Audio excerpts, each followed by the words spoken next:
bonsoir mes chers amis, grand plaisir d'être avec vous aujourd'hui pour vous présenter votre rubrique préférée qui est Révélation de la parole de Dieu, pour mieux comprendre, pour mieux saisir les détails, les subtilités de la Bible. Révélation de la parole vous est servie.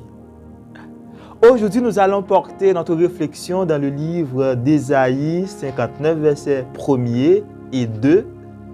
Ce texte qui dit « Non, la main de l'Éternel n'est pas trop courte pour sauver. Son oreille n'est pas trop dure pour entendre. Mais ce sont vos crimes qui mettent une séparation entre vous et votre Dieu. Ce sont vos péchés qui vous cachent sa face et l'empêchent de vous écouter. » Alors, nous allons parler aujourd'hui de péché. Le péché est un virus qui entrave la vie de l'homme. Le péché brise notre communion avec Dieu. Le péché, par définition, c'est une désobéissance à la parole de Dieu. Le péché, c'est une violation, une transgression aux principes divins. Dieu est saint. Il faut que nous soyons saints comme il est lui-même. D'ailleurs, nous devons lui prendre comme modèle. Le péché fait perdre le pouvoir. Cela est valable tant au point de vue politique qu'au point de vue spirituel. Lorsqu'un dirigeant prend le malin plaisir de pécher, ça va lui faire perdre sa légitimité. Ça va lui faire perdre son pouvoir, sa domination. De même au point de vue spirituel.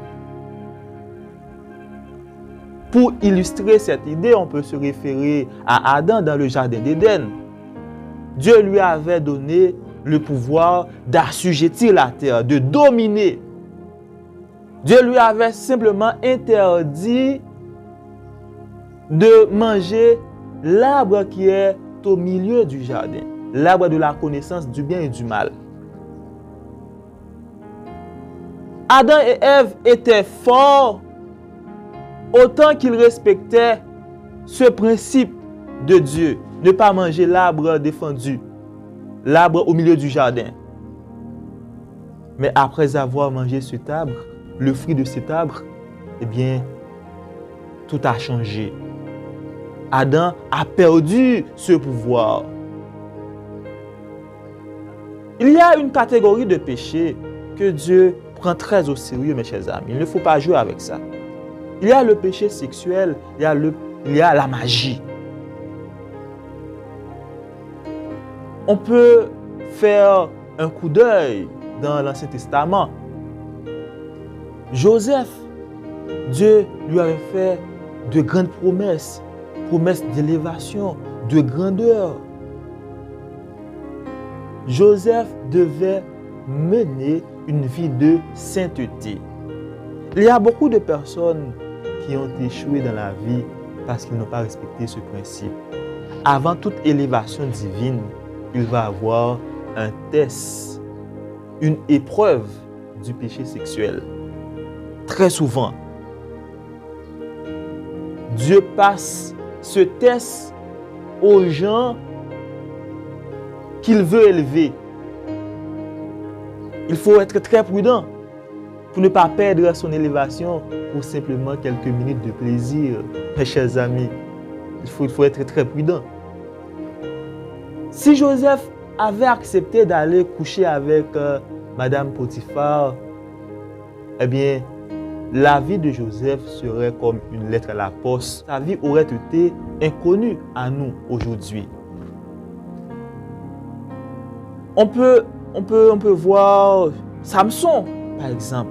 Samson, qui s'est livré au péché sexuel avec des femmes étrangères, eh bien, il avait perdu son pouvoir. Il ne devait pas raser ses cheveux, il ne devait pas se diriger vers des femmes étrangères, étant donné qu'il n'a pas respecté ses principes. Eh bien, il avait perdu son pouvoir. son pouvoir. Il faut garder notre communion avec Dieu. Il faut garder notre intimité avec Dieu. C'est vrai, nous avons toujours notre relation avec Dieu. Il y a une différence entre notre relation avec Dieu et notre communion avec Dieu. Une fois que nous acceptons Jésus-Christ comme notre Seigneur, comme notre Sauveur, eh bien, nous établissons une relation avec Dieu. Nous devenons enfants de Dieu, comme c'est écrit dans Jean 1, verset 12. Mais à tous ceux qui l'ont reçu, à ceux qui croient en son nom, elle a donné le pouvoir de devenir enfants de Dieu, lesquels sont nés. Ok, une fois que l'on accepte Jésus-Christ comme son sauveur, on est enfant de Dieu. Mais pour avoir une communion avec Dieu, il faut marcher selon la parole de Dieu, dans la sainteté, dans la fidélité, pour préserver notre communion avec Dieu. Les personnes qui seront enlevées, ce sont celles qui ont une communion avec Dieu. On peut être enfant de Dieu et ne pas être enlevé, ne pas être allé au ciel. Si on prend le plaisir de vivre dans le péché, dans la débauche, eh bien, c'est vrai, on a accepté Jésus-Christ comme son Seigneur, comme son Sauveur, mais on peut rater l'enlèvement. Mes chers amis, pour ne pas rater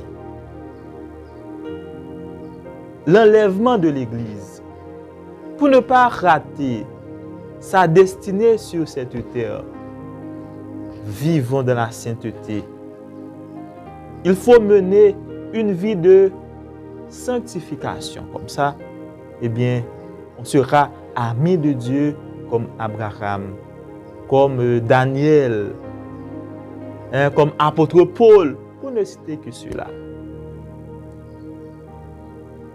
Marchons selon l'Esprit de Dieu.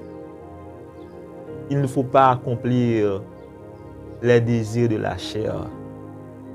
À Dieu seul soit la gloire, l'honneur, louange au siècle et des siècles.